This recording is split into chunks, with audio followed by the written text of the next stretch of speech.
Après avoir étudié les énergies renouvelables, demandons-nous d'où elles proviennent.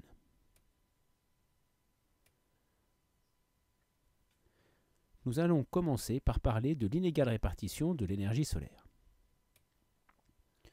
Nous remarquons sur cette carte montrant la quantité d'énergie solaire reçue en fonction de la latitude que l'énergie solaire est inégalement répartie à la surface du globe.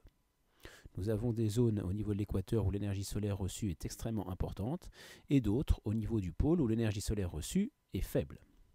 Pour expliquer cette observation, étudions le montage suivant. Ce montage est celui réalisé en TP. Nous remarquons que l'angle d'incidence des rayons lumineux, c'est-à-dire l'angle de ces derniers par rapport à la tangente, est proche de 90 degrés au niveau du tropique du Capricorne, et que plus on s'éloigne de cette latitude, plus l'angle d'incidence s'éloigne de 90 degrés. De même, on s'aperçoit que la surface de la zone éclairée augmente plus on s'éloigne du tropique du Capricorne.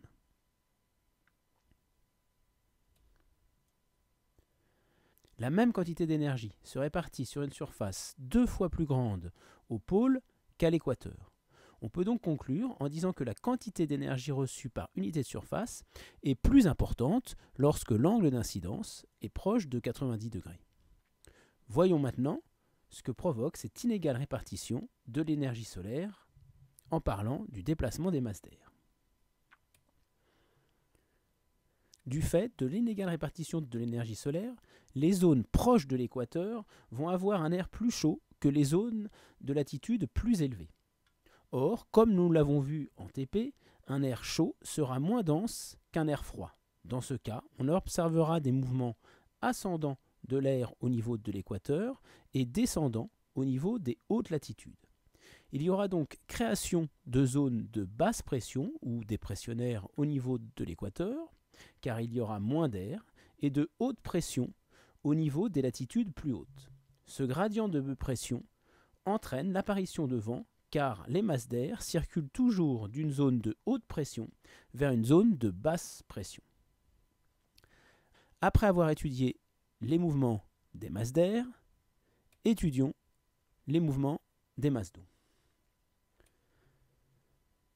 Sous l'effet de l'énergie solaire, l'eau des océans et l'eau des forêts s'évapore et circule sous forme de nuages vers les zones froides où elle va se condenser et tomber sous forme de précipitation.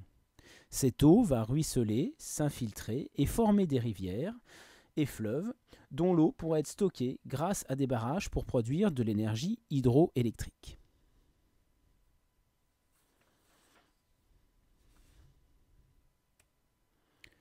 L'inégale répartition de l'énergie solaire est aussi à l'origine des courants océaniques.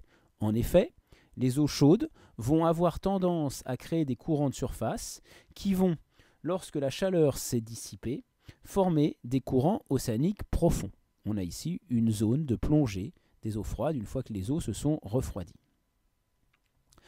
Toutes ces différences de température des eaux sont à l'origine des courants océaniques que l'on observe tout autour du globe.